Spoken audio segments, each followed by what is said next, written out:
Welcome to Talking Down the Highway, a Beach Boys podcast presented by Strange Currencies Music. I'm Matt. I'm Glenn. I'm Tim. Hi. Hi. Hi. And Tim, And Glenn. comma. Yeah. Oh. I'm Matt, comma. I'm Glenn, comma. And I'm Tim. Okay. Yeah, fair. Let's see. It wouldn't be Fair. commas because there's no one person can't say all of those things in one sentence. up. They'd be separate sentences because they're separate people speaking. Here we are, Strange Currencies Music, with Matt, comma, Glenn, comma, and Tim. No comma. And the Oxford comma. Yeah, this is CommaCast. CommaCast. Comma. We're Comcast. such nerds Comcast. that between our discussions of Beach Boys, Now we're talking about Comcast. We're talking or about talking Comcast, spend the money, grammar. and get Matt Michkov over here. Just putting that out there, Comcast. Yeah, what? I'm just saying this is the type of thoughtful, dialogue that you're going to get when you come onto this podcast. That we're talking about the important things in life. This is what happens when Matt shoves cocktails in our faces at 3 in the afternoon. When you add mezcal and mole bitters, tasty. I swear. Mezcal Old Fashioned. We almost didn't get this podcast recorded because Matt has this new listening room upstairs. It's very nice. It is very nice. And I sat in the leather chair listening to Stereo Lab, and I got lost for a minute. I was like, do we really have to record a podcast? And there's this nice, fuzzy shag rug. It's like And then Matt starts like a den. serving cocktails. which And I tried to resist, Dad. yeah, I was led on you by the did treachery of try- others. Yep. Have you ever had mezcal before? I don't know if I have. It's very smoky. It's delicious. I'm not, like, when it comes to this kind of thing, generally I don't go for the smoky stuff, but this is pretty good. Yeah. it's Matt, you make a mean cocktail. It's a This is mezcal delicious. old-fashioned? Yeah. A really interesting combination of ingredients. I kind of stole it from Radio Room. They have a Tuco Old Fashioned. So we went there last weekend. Yeah, they call it a Tuco Old Fashioned. Tight. I was thinking maybe like Tuco from Good, the Bad, and the Ugly. I don't know. Okay. But anyway, so we went there. I was like, oh shit, this is really, really good. And so I saw the ingredient list. I was like, I'm going to go out and buy all of these ingredients to see if I can make it myself. And this is pretty close to what they had there. So Yeah, you said mole bitters? Mole bitters, yeah. in there? Yeah. So thank you to Radio Room. One of my Good job. one of my haunts. Let's get some sponsorships going. Radio Room, Comcast, whatever. The Oxford comma, The Associated Press. Dunkin' Donuts. Comcast. Yeah. That's right. We were also debating the spelling of donut. Yeah. You don't need the GH. Come on, AP style. Yes, you Update do. yourself. No, you don't. Yes, you do. It's just as clear, just as brief. Made out of we all dough. know what you're talking about when you say. Hey! I want to talk about something. Tim sent out a picture did? to us last night. Yeah. Oh, yeah. It's at this time of day, this time of year, located, I don't know, basically in the entire Western Hemisphere, it seems. The Northern fucking Lights. Aurora Borealis. Go figure. That's just the Northern Lights, mother. Yeah. Yeah, there was a really pretty big geomagnetic storm because this massive sunspot cluster on the sun, it shot like 7 coronal mass ejections, they're called. This is Wow. now science in TMI. commas. Go TMI. science. And they caused this geomagnetic storm. It was at probably the peak last night. And yeah, you could look up. We're in Portland, which is, I don't know what degree of. That fucking war zone, according to Fox Yeah. News. Yep. But, this in the past, you've been able to see the Northern Lights from here if you go out to like the gorge and look way on the horizon. But last night they were like pretty much right up above. Just very subtle to the naked eye. So you could see some like kind of vertical banding. Yeah. And if you were away from lights, you could see a little bit of red. But if you point your camera at it and turn on night mode, mine does like a time or like a long exposure, then the colors actually come through. See, it's so- really cool. Yeah, so you sent that picture, which was really nice, and then Remy sent a couple of pictures from Salem that were great. And I'm out in fucking Sherwood last night at midnight, 1 o'clock or whatever. I'm looking all over, like, where's the fucking Northern Lights? And I'm seeing nothing. Yeah. Like they just don't get that channel out there. I should have clarified that you really have to let your eyes adjust and you can kind of see it, but Guess. you won't really see the colors. Then I'm driving home on 205 and I'm like looking Right, over, and like, crashing into yeah, things, swerving and shit, Going over and- mysterious bumps. See, See, when you guys mentioned the photos on the group chat, I thought you were referencing the reminder that Mike Love plays the saxophone. Oh, we'll get to that. Let's hold off on that one till the next episode. Okay. Yeah, because we're going to totally record that not later today, but next week. So yeah, we'll talk about that Next then. week. We'll So we've save already that got a little for bit of next banter week's going. pod. Well, on the whole banter of the Northern Lights and Aurora Borealis and these little references that we've made to the steamed ham, the Hams. fantastic steamed hams sketch.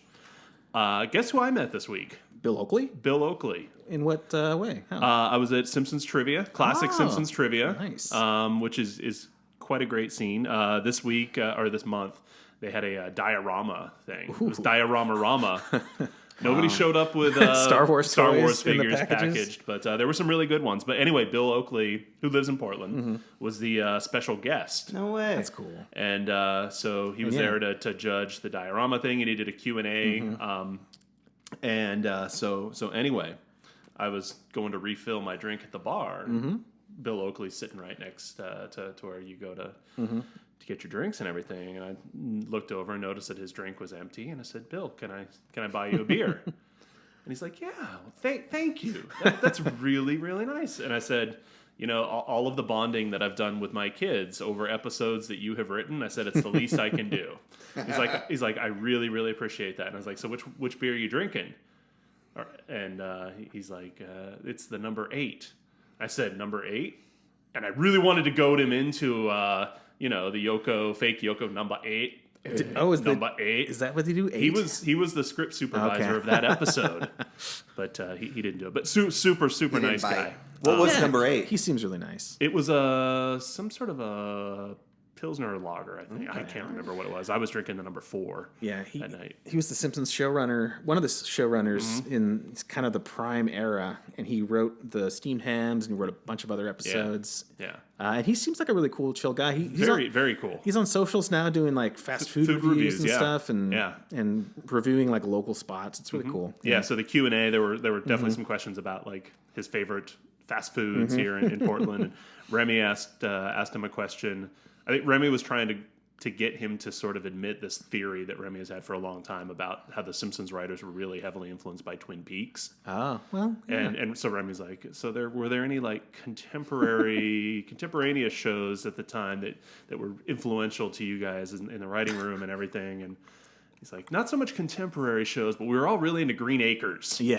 and he's like, swing and a miss. well, but he's like, because we really just, liked their that whole thing. idea of a town full of just weird, crazy people. Yeah. And Remy's like elbowing me the whole time.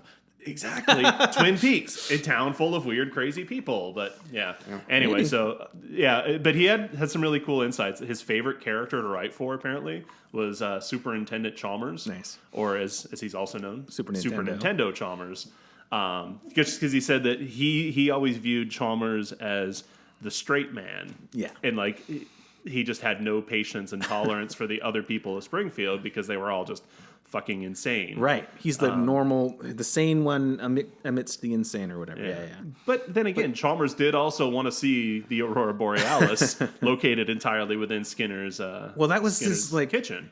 What podcast is this? A little Are we on a pause. Simpsons podcast right now? That was his slim should. hope. Slim hope Oh, that my maybe he's been goodness. wrong the whole time. Yeah, Maybe he's the crazy one. Y'all. So I asked him. My question in the Q&A was if he had been able to meet any of the Beatles because obviously George, Ringo, and Paul were all on the show, and he said he missed them. That he wasn't on the show at the time, but he was the script supervisor definitely for Homer's Barbershop Quartet, which is where George shows up. But just as and far he as, said he was there through season 8, and I think the Lisa the Vegetarian was still at that point, But so he could have met Paul McCartney. I mean, he probably just wasn't there the day they came in to record. it's entirely possible, But if I'm a showrunner and I'm, I know Matt Groening's like a huge Beatles fan, so maybe Make sure you're Bill there that wasn't day. as big of a Beatle fan. I don't know. But I don't know. That is kind of weird. It was cool. Super nice guy. Yeah. Bill Oakley. fun, Come on the show. Yeah. Hey, we'll tag him and. Oh, there you go. Yeah. Thanks, Bill. Yeah. We now follow him. Our Instagram does so. Nice. All right, so Better do that. So get on Instagram, follow Strange Currencies Music or Bill Oakley, whichever. And Talking Beach Boys. And Talking Beach Boys. Highway. All right, that's what we're doing. we are talking Beach Boys. I think, okay. maybe, at Here some we are. point. We're 10 minutes in, so let's take a break. Wow, I forgot what We'll the come show back was. and talk about what we're talking about.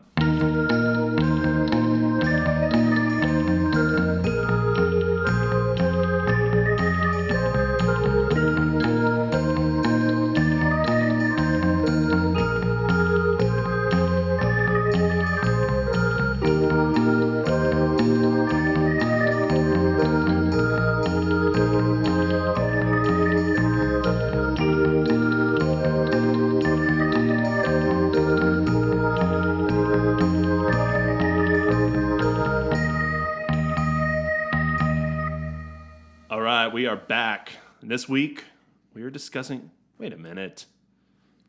We've been discussing unreleased albums, and now here we're discussing something that's not even a Beach Boys album. What? What are we doing? 1977's Pacific Ocean Blue by one Dennis Geico Caveman Wilson. Yeah. Is this one of those sponsored albums? Yeah. This was in my contract when Matt wanted me to sign me to do this podcast. I said I will only do this podcast if we can include Pacific Ocean Blue. Yeah. Not to reveal too much, but Glenn really loves this album. I like this album. Yeah. It's I think it's incredible that it exists in the form that it does. It is, and we should talk about that. Let's guess. open up with a little bit of just conversation about Dennis in general. Yeah. Just because this has been such a, Brian and Mike, we've had such emphasis on those two in our conversation. So let's talk a little bit just sort of about Dennis Wilson, the man. The myth. The legend. So here's, as the story goes, the typical Beach Boys narrative, Dennis is the authenticity. He's the actual surfer. He's the bad boy. He's the middle child. The middle child, which I kind of relate to a little bit. I'm a middle child. And he's the one presumably without musical talent, and his He's mom flatting. His mom, right? He's a clubber. His mom demands that Brian includes them in the family band, and so he's a tagger along, but he's the heart and soul of the Beach Boys. He's False. Yeah, I would say false, but his contributions from pretty early on, like they throw him in there to sing on certain things, and like he has his own. Yeah. Like sometimes Brian and Carl in the early days sound very alike in their vocals. And they're clean, they're polished. Yeah, but Dennis is like he's kind of an outsider in that sense. Like he is. doesn't seem like classically trained or edgier, anything like darker. that. So he's always kind of had that role, but then at some point, surprise, he can actually write songs, and most of them are pretty good.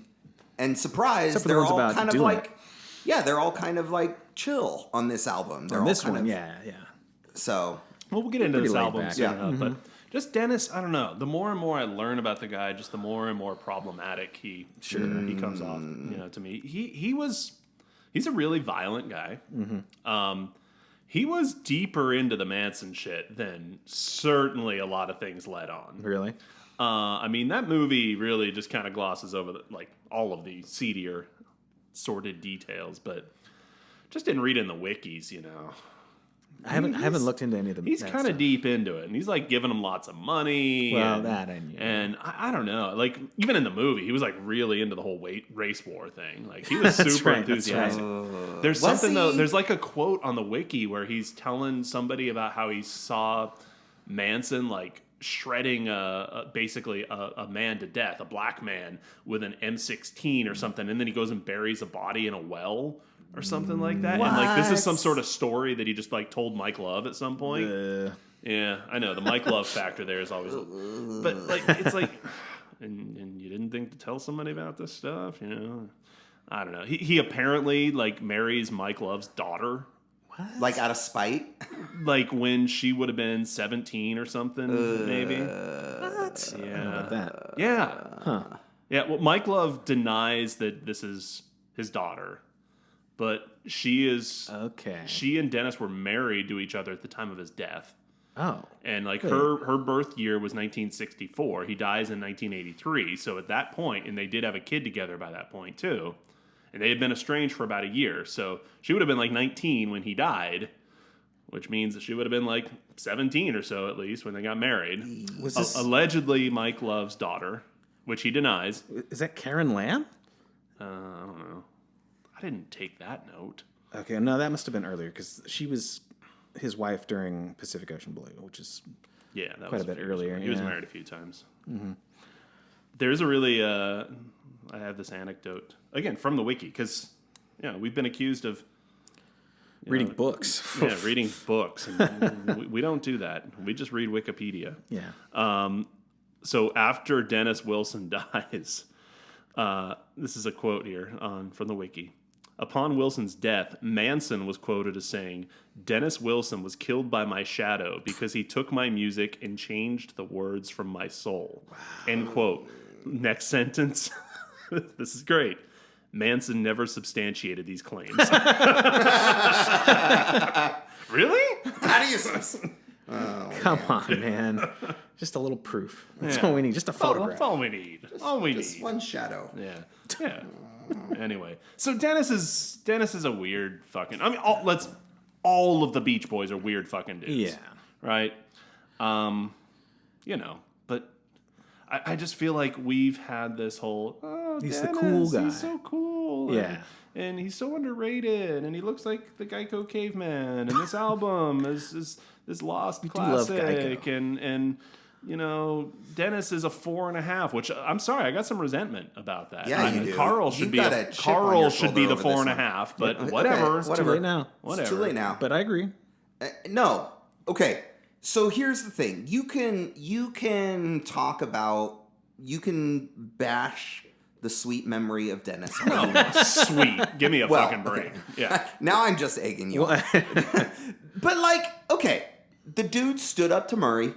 He was the one that took, yes, Brian took the brunt of the beating, but there was something between Dennis and Murray that was combative. And perhaps some of that mean streak or that whatever, Dennis bore. I mean, he was an abused sure. child, yeah. Right. And so I'm not glossing over that. well, it kind of sounds like you are. No, it explains, not but it his doesn't fault. excuse. Yeah, Okay, it explains, but it doesn't excuse. Okay, I valid. Right. You can break the cycle of Yes. violence At and some shit. point, somebody has to step in and break the fucking cycle. And I'm saying, in many ways, here he is. If you look at the heart behind what he produces when he's in charge, it's soulful, it's charity, it's good. It the message that emanates from this album, I think, is a more true representation of who he is, not the whatever the Manson story or the doing it. I feel like this is his chance to kind of be who he can be, and so I choose to see. He could have done Dennis. that in the army. Well, I choose to see Dennis in his music, and this is what I see. Well, sure, and I mean, obviously, we choose to see Brian and his music, and we gloss over some of the things, and we excuse some of his behavior because of mental illness and drug abuse and all of that. But he's Brian. Brian. I don't know. Yeah, it's. I mean, they're all a little problematic in some ways. Yeah, I mean, other than Carl's a good boy. See, but here's the other interesting thing. He is a good boy. Is what year are we here in our chronology? 77? We're in 77 now. Mm-hmm. So the Beach Boys are world famous. They have been at the top. They've been at the bottom. Oh yeah.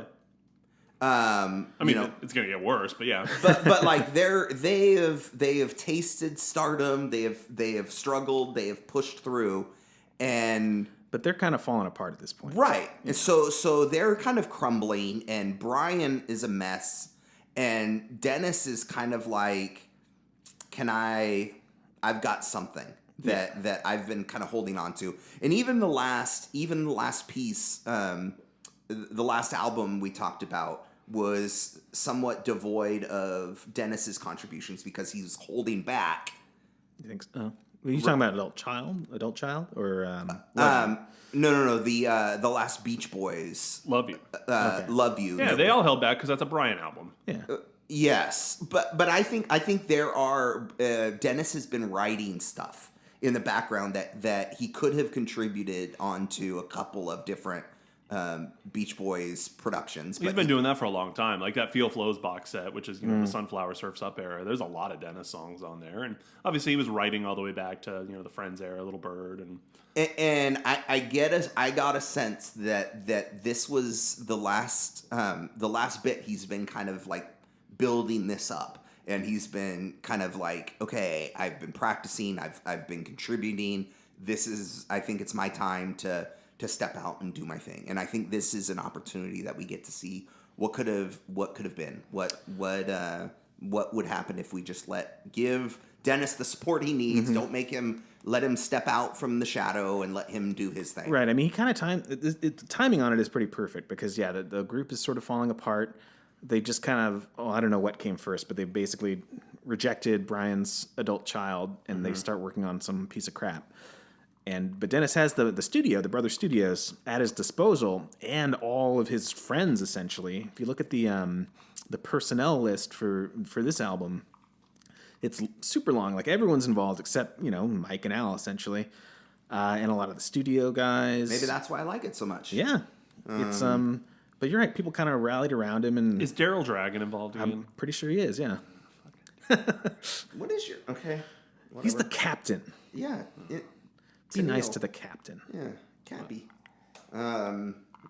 Anyway, so that's kind of the context of the album. There are some little anecdotes in the wiki about Dennis talking about Brian listening to it and he says something like, I can't stand this or something like that, but he makes it sound like it's more of an emotional thing. Like he has to leave the room. Yeah, like it's hard for him to listen to. Yeah, because my little brother's growing up, doing this thing. But then Brian later denies having ever heard the album. Well, yeah, because I know Glenn and we both watched it on that flight to St. Louis, that Long Promise Road. And there's like this scene where he's like listening to the album, right? And he claims it's like the first time he's ever listened to it, and he's like really moved and everything. Well, and he later clarifies that obviously he had heard it. He was around during the recording and stuff, but it's like just painful because after Dennis's death, it just kind of brings up all those emotions. Hey, it sounds like it's time for an episode of Heroes and Villains.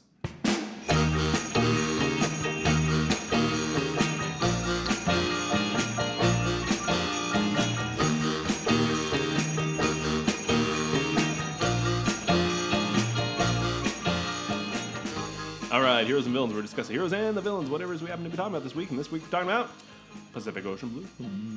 Hero? Yeah. Daryl Dragon. Hero. I mean, can we say that the hero and the villain of this one is Dennis?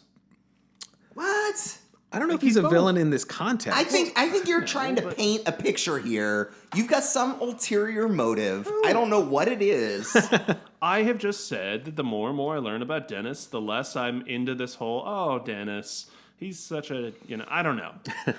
He's a bit of a bastard. Hey, maybe the hero is Mike Love for staying away from this album. No. Oh, yeah. Too much. Sorry. So when I earlier made it sound like Brian was actually involved in the recording, and he was not. He doesn't have any credits on it. Yeah, I was gonna say I didn't think he was. But Carl though was pretty involved. He was very supportive. Looks like he played all the lead guitar, rhythm guitar, did some backing vocals. Good Carl, once again. Say Carl. Yeah. And Dennis. Oh, come on, it's Dennis. both. Screw you both. You are so apologetic for this guy, Glenn. Somebody has to be. Somebody has to stand up and speak for Dennis. Yeah, I'm kind of neutral on it. Okay, so the villain. It's Mike Love. I don't know. Okay, I don't know why at this particular time, but because he wouldn't have. Did he sue for royalties? Probably. Yeah. Probably. Like I was humming while taking a shit. Didn't one he day. actually claim to have co-written one of these songs? I don't know. I thought maybe he did have a songwriting. It wouldn't surprise me. He doesn't have a credit on it. No. Certainly not. All right. Decent episode. Oh wait, no, he does. Murray? He does. He has a credit on Pacific Ocean Blues. That's what I thought. Yeah. No, Yeah. he does not. On the song. Yeah, I thought so. I was pretty sure that he did have a credit in there somewhere. Yeah. No way. Yeah. Okay. Mike Love is the So villain. he's the villain. I don't know if he sued for it, though. Okay. Murray? Murray's dead. Get over it, Glenn. Get over it. Trauma, man. Trauma. All right. Well, hey, let's take a break and we'll come back and we'll talk about the A side. Unless there was any more context you guys wanted to. All right. Yeah. We'll be back.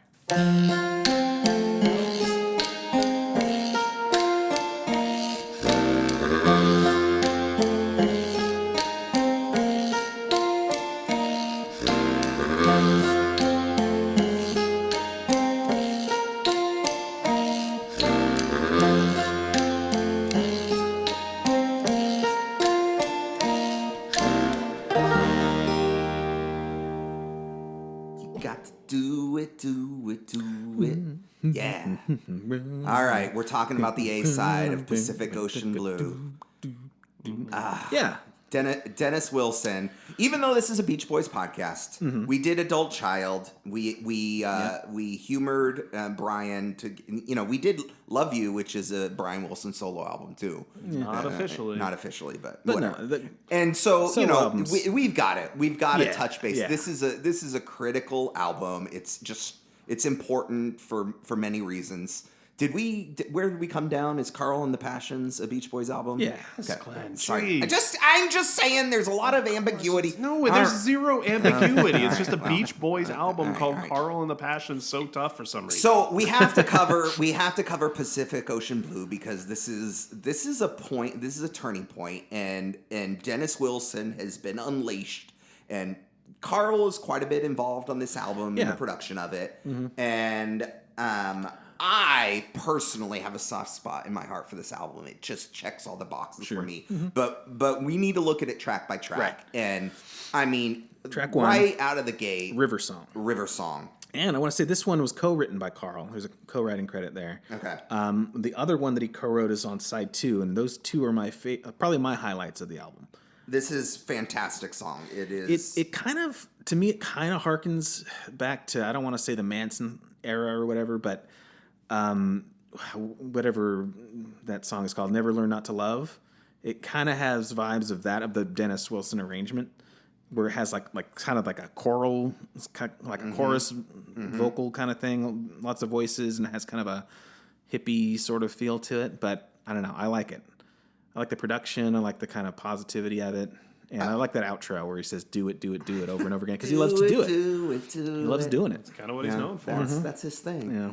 I think the song kind of like grabs you the way an album opener, the way a debut album should. But I forgot to mention the oohs at the beginning almost kill it. Because like the choir or whatever starts singing first, and then you hear these. There's this horrible sound coming out of a microphone somewhere. Be careful. Be careful. There's a horrible sound emanating from Dennis. Yeah, but I think other than that, it's great. I just think that was a poor choice. Like, why do you need to be in there saying "ooh" like that? Okay. It's All right. awful. But here's my point. This all of a sudden is like, okay, you put this on, you're expecting to hear, that guy, the drummer of the Beach Boys, who we've grown up listening to, Right. And who we've seen on television wearing his striped shirt and bopping his his long hair, Clicking those drumsticks like a madman. yeah, and like he's the surf one, he's the Right. cute one. But then the first thing you hear is piano. Yeah, what? Right, and all and then there's all this orchestration. There's Yeah. this choir. There's this like really complex song. It's not a a maybe what you would expect the drummer of It does make me curious surf band. how much Carl contributed to the writing and arrangement. 'Cause Well, and again, I think it is kind of a standout on the album as far as that, as like song structure and definitely instrumentation and all well, that stuff. and that's the other thing. Like it's composed. It's not just a song. It's composed. Yeah. And you get the sense that here is Dennis. Where did this come from? you know, is kind of a question that you kind of have to like, oh, did this come from Dennis? Like, wow. Yeah. Because we're so used to, you know, Brian's the genius, you know, Carl's the musician, whatever. But Brian's this musical genius. But like, here's Dennis that, you know, yeah, maybe Brian taught him some chords or taught him how to play the piano. But here it is. This is Dennis doing something. Doing it. Thank you. That's doing right. it. You should have And just called the album that. Yeah. He's doing it. Dennis does it. Doing it. It's fine. Oh, stop it. No, I mean, it's fine. It's not a masterpiece. It's over. The song or the album? The song. No, it's fantastic. It's overblown, No, but it's not. fine. It's fine. Screw you. Okay. I think you do have to look at it in context, like Glenn is saying. I don't think it's a masterpiece, but I do think it's a strong opener, and it's a good song. It's perfect for what And it is surprising that it came from Dennis. It grabs you. It says, hey, this is me. This is my... I think it is a great representation of what is to follow. I think it sets up the album. It sets the tone for it. It gives you a little bit of the highs, a little bit of the lows that you're going to experience. I think it's a perfect opener for this collection of songs. For this, yeah. I mean, it's great for what it is, I guess, yeah. I think it's good. I think it's good out of context too. It's just, of course, it's not a Brian song. Official review. It's great for what it is, I guess. Oh. Well, no, I'm trying to encapsulate, you know, what Glenn's saying and what you're saying, where it's like, yeah, it's not a Brian song. It's not perfect, but it is, just like I said a second ago. It's a good opener. You know, it's a solid song. It does, you know, and it is, again, in context, it's kind of a surprise, a pleasant surprise. You know, Al has been on record as saying it's as good as anything that the Beach Boys have ever done. Well, he said at the time it was better than their current stuff. Like, yeah. better than their current stuff. Yeah, Al's also Team Mike right now, so yeah. I don't give a fuck what Al says. Oh, come on. No, I'm not even entertaining. Are you going to tell him that when he calls? He's not going to call. No, first off, and we've rescinded that offer anyway. That lobster's going to get him long before he calls that us. lobster is on the way. You better. I feel like there's hope for humanity. I feel like Al could redeem himself a number of times. I think he has more or less in recent years. I mean, he's clearly Team Brian now. I would say. Now, not when Brian needed him. Well, yeah, but the thing is, they were fucking squares about like drugs and alcohol and stuff. He and Mike, or maybe not alcohol, but that was why that was where the come on, Brian, happened. You think it's cool to do alcohol? Dennis, obviously, he's got a song like coming up here called Moonshine. But yeah. All right, well let's move on. Let's move on. What's wrong? What is wrong? There's a lot. Track 2 is called "What's Wrong." Oh, the song. Okay. Yeah, it's it's still pretty good. I like the vibe. It's got a honky tonk feel. But Matt, I heard you upstairs kind of doing what is it, California Girls? There's a little bit of old Beach Boys reference going on. So it's like combining surf rock with honky tonk. I think it kind of works. It has the lowest rating on Rate Your Music of any of the songs. Really? But I don't think it's the low point. I know Glenn already said, I'm stealing his thunder here, but I don't think this is the low point of the album. This for me is the low point of the album, and it's not that low. That's my point. This for me is like, okay, yeah, it does kind of feel like he's trying to say, remember me, I'm the drummer of the Beach Boys, or, you know, I'm part of the Beach Boys, and this is our rock and roll. But even like towards the end of the song, he kind of adds his own kind of inflection that gives it kind of a slightly more mature take on the rock and roll boogie woogie, whatever. You know, it has kind of like a minor seventh that's just a little bit more interesting than the standard type of stuff. Like, this song selection would be the kind of song that I would expect Mike Love to recommend putting on an album. But which is, you know, I'd rather him be a little bit more authentic. And I think this still is authentic, even though it kind of has that, kind of oldies. I just think it has like River Song is pretty catchy, and this kind of keeps up the sort of foot tappingness of it. Kind of keeps that momentum going. There is energy to it, and this album, it does. I think one of the things that helps this album significantly is that yes, there are some very lows, like ballads. Right. Yeah. There is energy, and there is motion here, and this is kind of one of those quote unquote higher energy ones. Yeah. That kind of, I think, allows for some of those more reflective, slower pieces. Right, that yeah. we'll see in a So the little whole bit. thing doesn't seem like a downer or Right, whatever. Yeah. right. This is one of those songs that, to me, when I hear it, just in the back of my mind, I'm thinking, if this wasn't Dennis, would I really care about Right. it? Sure. Like, would I Right. really give it a second Probably listen not. if this wasn't Dennis? Right. But I feel that way about a lot of this album. Well, I had that thought actually earlier today about Brian. Some of his wackier solo stuff, like some of the Adult Child stuff, and some of the what is it, Sweet Insanity, where it's like, this is cool because of all the context, everything you know about him. But then, like, if this was somebody else singing "Life Is for the Living," would I give it a second thought? Yeah, but then he hits you with a cigarette butt when you throw it in the water, goes psst. Yeah. And you're like, this point. is my guy. Whereas just this album never really snaps me into that intrigue level. It's all very competent. It's all very professional. Yeah. But it just doesn't feel like, I don't know. I You're just don't get wrong. the care. Because you have no feeling, Yeah, you have no yeah. heart, you have no soul. That's what it is. That is your problem. That must be it. No, yeah. no, I'll give you the context thing. Like I said before, and I think Maybe that's I'll why probably I like say it this that over much and over and more. over is the word context, because that is kind of the fascinating thing about the album to me, is that it's a Dennis Wilson album specifically. But yeah, if someone just snuck these songs into a playlist of music you weren't familiar with, then yeah, maybe none of them would stand out. I don't know.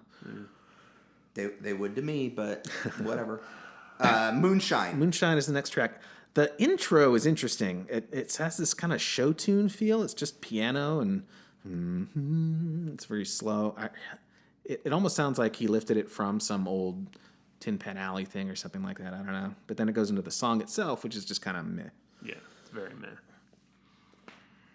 But I'm sure Glenn's going to tell us why it's a masterpiece. I'm not... Okay. I don't feel like I have to defend all of these, every track on here. I think that it works well as a unit, and Moonshine is thoughtful. It's retrospective. It is now all of a sudden we're 3 songs in, and we've heard this kind of like production composition of River Song. We've heard this kind of higher energy, what's wrong, and here's kind of our first chance to take a deep breath. Sure. And I think Dennis is composing here. Like he's putting an album together. He is taking these movements, and if you think of the narrative here, we're talking about the Pacific Ocean. And we're talking about River Song. We're talking about this guy who's tied to water, who has this, and dare I be too, metaphoric here, but like he's trying to paint a picture for us. He's trying to create something, and he's talking about the blues now, and it's now not just Pacific Ocean blue. It's now there's moonshine, and there's some of this dark edge to it, and I think that he's trying to make his art, and I think it's fascinating, and I like Moonshine. I don't really remember how it goes. I just took a note that said kind of meh. Yeah, I can't even pull it up in my head when I'm not listening. Well, Except for the intro. I do remember the intro, the first few bars. I think those are really cool. It's a good thing that you guys worked so heavily preparing for this by reading the Wikipedia. No, And so it's you a are good thing clearly that Dennis experts. wrote such memorable songs that this album that I've heard many, many, many times, that I can just, in my mind, pull up a song at any given point because they're so hooky and memorable. And moving on, Friday night. It's fine. Friday night. So this is the first sleazy song. Yeah, this is the low point of the album for me. Sleazy as all fuck. Me and too. Just coked out, and just this is one where if you slap this onto a late 70s Eagles album, it would fit. There's way too much Don Henley with some of these songs. Earlier off mic, Glenn said something about like this style of song triggering me and Matt, and I think there is something to it. I don't know what it is, but I feel the same way. Like there's a song on one of the first 2 Warren Zevon albums. It's "Join Me in L.A." Has kind of the same like kind of smarmy, and it's got kind of a bass harmonica sort of thing happening too. And even Elton John has kind of one on Captain Fantastic. And yeah, I don't know what it is. I mean, growing up in the 80s, maybe seeing things on late night TV that weren't for kids, Hey, people with sunglasses on, smoking cigarettes. I don't know. There's just a weird thing where it's like these guys are so cool. They're out with their on their motorcycles. See, I didn't get any of that from this song. no, because you've got so a much ridiculous context. hard-on for No, Dennis. that's so much baggage that you're bringing to this. I'm not the one bringing baggage.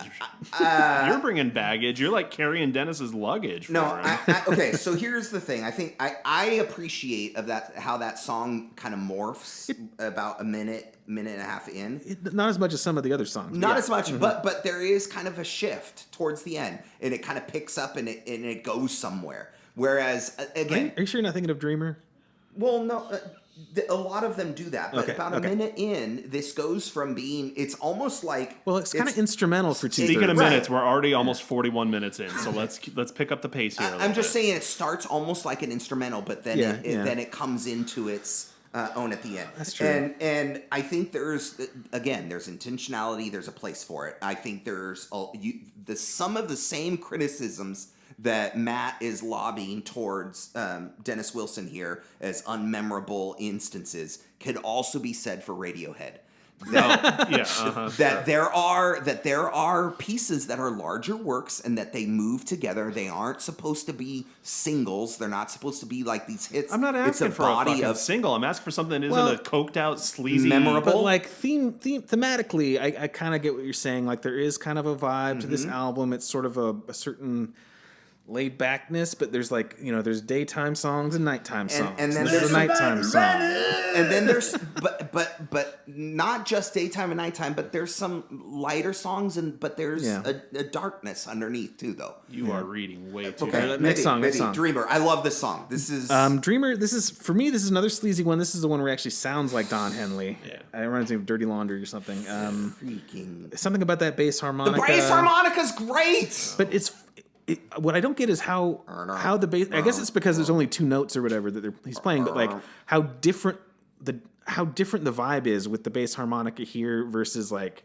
something from Pet Sounds or whatever. It's like just used as kind of a. There is a bit of a kind of a funky edge to it. This is a tone shift. So about exactly halfway through, I think there's like a complete shift. It's like a song within a song. I do like that. It's like a hidden track in the middle, but then it goes right back into the. But again, there's all kinds of movements. There's waves to this, and there's moments that you can kind of peek in and out of, and there's kind of this kind of soulful funkiness. I like Dreamer better than Friday Night, but I still that's a pretty low bar. Yeah, I still. Okay. When did Dennis get all religious too? Like, dude, he's always been kind of like. Is this the one where he talks about Jesus? Yeah. Okay. He Jesus was the dreamer, right? Well, but again, he was a carpenter, and I didn't even pick up on that. All right, next track, Thoughts of You. Thoughts of You. I like my note says I like the minimalism at the start. He totally rips off the MASH theme. Well, I was gonna say, it's like kind of it's emotional and soulful, minimalist, and then all of a sudden it goes into Suicide is Painless. Yeah, it's one of the better ones on here. But yeah, and then it gets all epic, and then that like echoey vocal effect kicks in, which I like. Yeah, but it's pretty this emo. Pretty good. You're only saying that because it's a 4.1 way. on Rate Your Music. No, I gave it a 4.0 on Rate Your Music. It's fine. It's fine. Yeah, I think. Yeah, I guess if I were to pick, top two from this side, I'd say River Song and Thoughts of You. I'd agree with that. And Dreamer. Again, y'all have too much baggage of this, and you don't. How do you feel about Stevie Wonder? Stevie Wonder's great, but it doesn't mean I'm gonna excuse. I just called to say I love you because that's fucking trash. I love that song. But I'm just saying like there's a little edge of funk and soul in this. So now you're saying this is what Stevie Wonder would have been doing? In the No, not at all. I'm just saying like. It feels like you're discounting it because he's doing something a little bit different that's not necessarily in your choice wheelhouse of what you would expect Brian Wilson or the Beach Boys to do. No, I have no expectation of what a Dennis Wilson solo album should be. I just find this to be, I don't know. I think our final segment of our score is going to be somewhat contentious. Maybe, so and we might maybe need to- not even all as right. much as you think. We'll be back to talk side 2 of Stevie Wonder's I Just Called to Say I Love You single. All right. Okay. Anyway.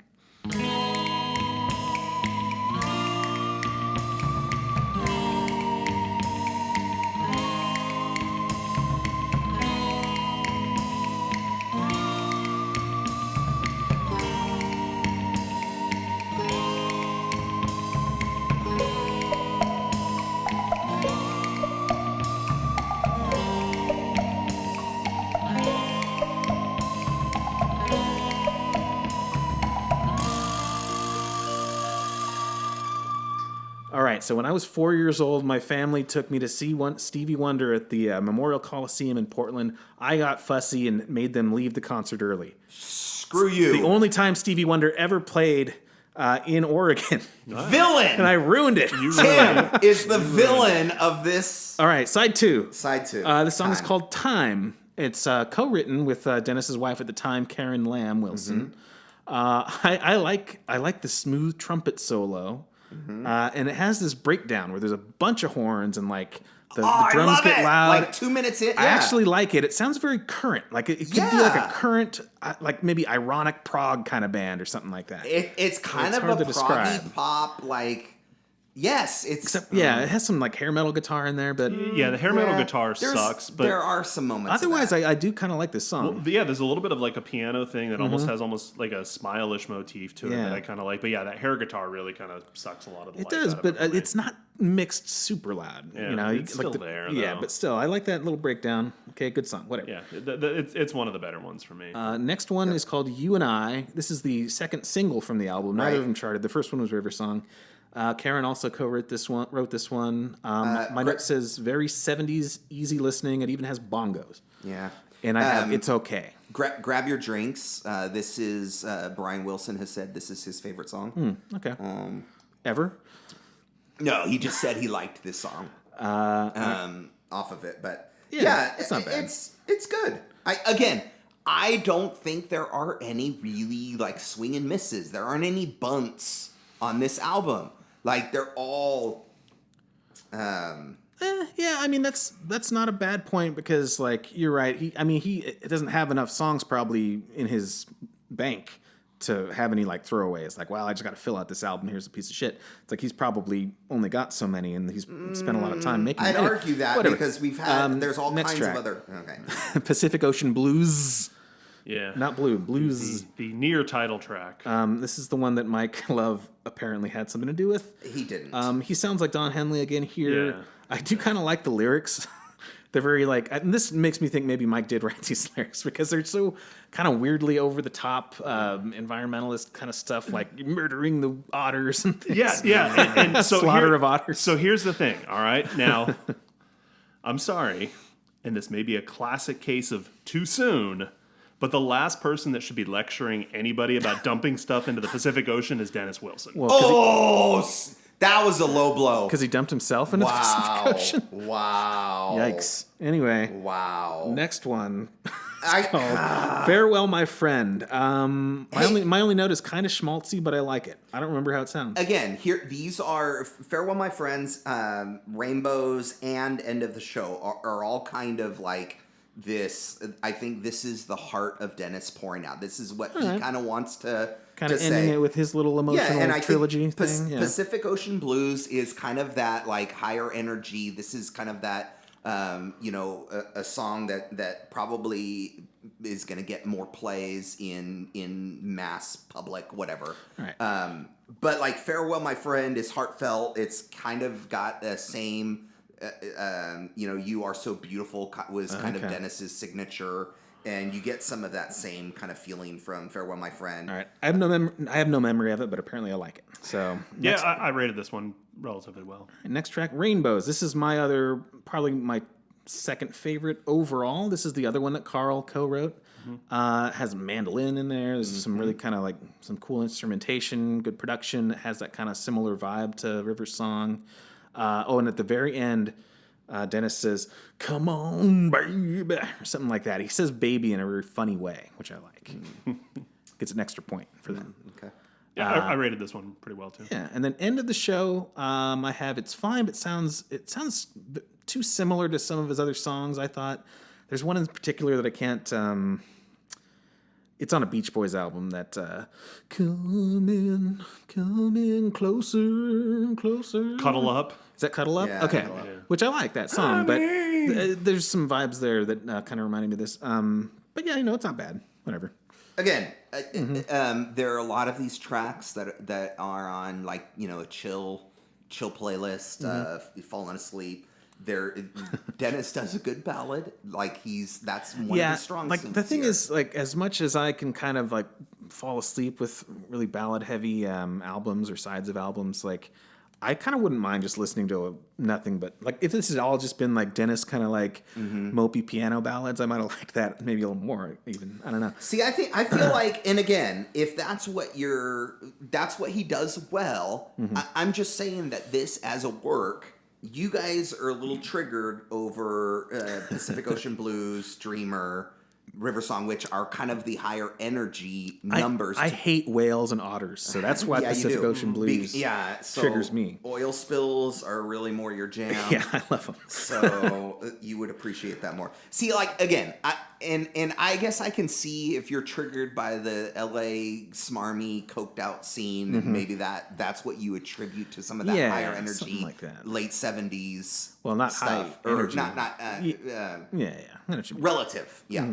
But I think this album as a collection, it needs one more up song to balance it out. And I think Holy Man could have been that song if he had finished it. Just like, briefly, we can talk about the bonus tracks. Yeah, I mean... there's something called Tug of Love, which is like, that doesn't sound too... Hey, now. Whatever, it's fine. With your glove of love. Wait, before that's what I thought. Glove of love. Yeah. Before we Can go, I borrow a feeling? We've now talked about the 12 tracks that are Pacific Ocean Blue, which was released. That's what Dennis. I didn't listen to any of the Bamboo stuff. Yeah, I didn't listen. I didn't either. But a lot of the bonus stuff from this album would become Bamboo. Oh, okay. Stuff. So Tug of Love, that's kind of fine. He has Only With You on there, which is also in Holland. Holy Man, like you said, that's a pretty good song. He recorded some vocals, but then he erased them. Yeah, he erased them at one point. And he was.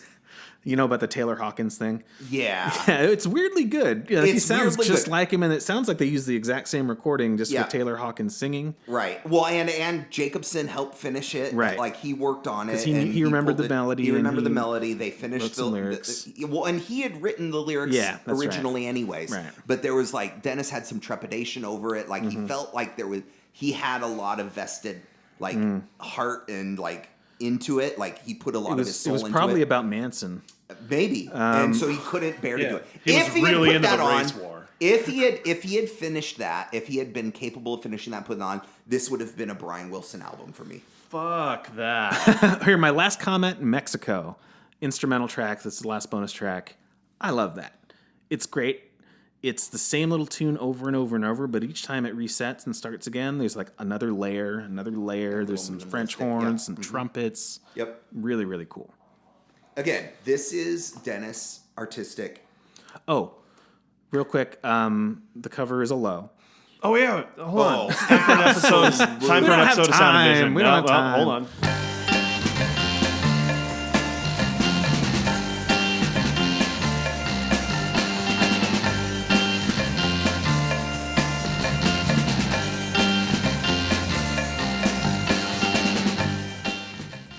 Sound and Vision. We got all low, things set, a scale provided to us by David Bowie. Let's dance and then Never Let Me Down. Glenn, if we really have something we call it a low. Yeah, that's right. David Bowie most best. If we don't like something we call it Never Let Me Down. That's right. David Bowie's worst album, which he definitely let us down. All right, if then we come from middle ground. Let's dance. It's a low. It's a low. I'll give it that. It's album a low. cover's great. I love it. Yeah.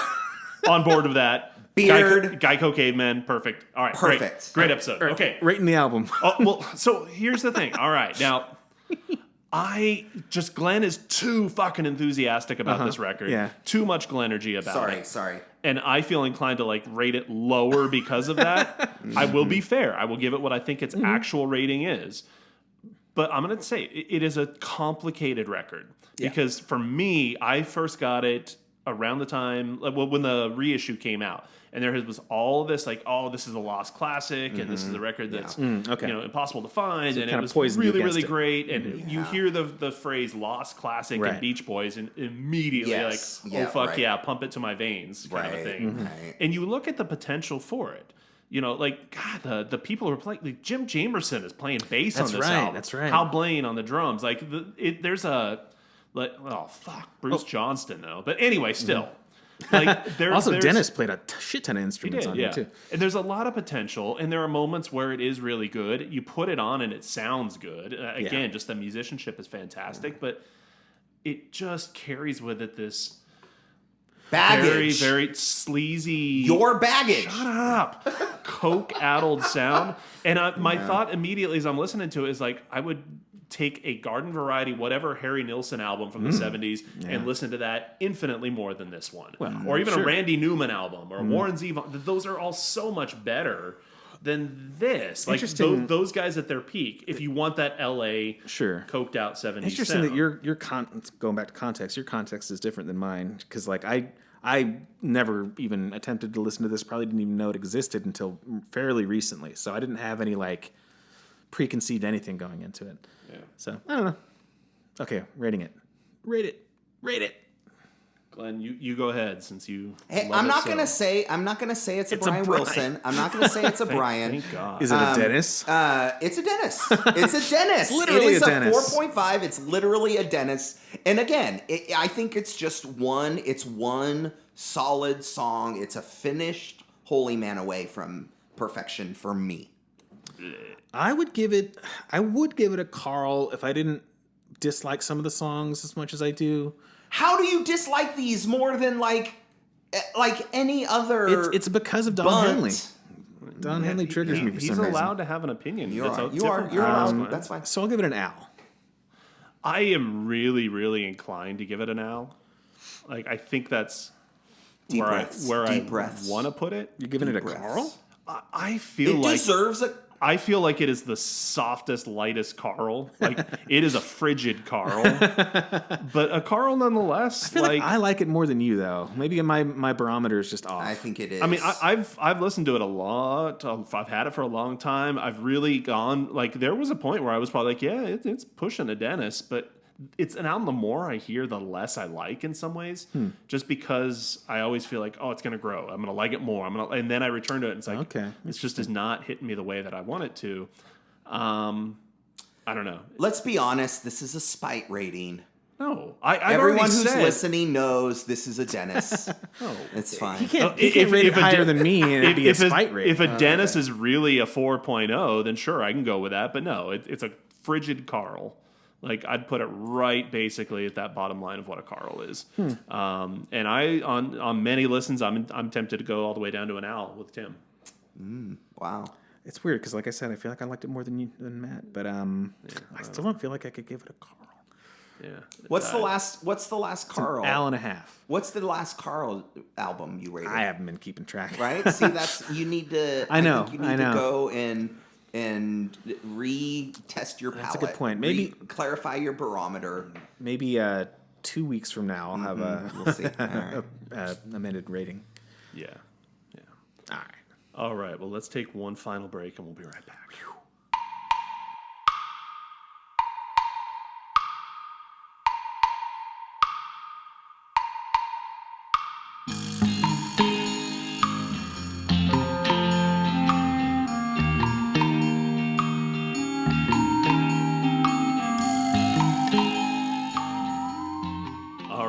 Back to wrap it all up. That was wonderful. Good Dennis Wilson. Solid Dennis Wilson. Probably the best episode of Sound and Vision we've ever done. Hey, next week we're back to a traditionally accepted canonical Beach Boys album. You mean an album with the name Beach Boys on the cover? Yeah. And it's a banger. Wow. Bangers throughout. Wow. Yeah. All right. A lot of big ones. Stick around. Several Wow. big ones, yeah. Wow. All right, well, hey, on that note, we'll catch you next time. Later. Bye.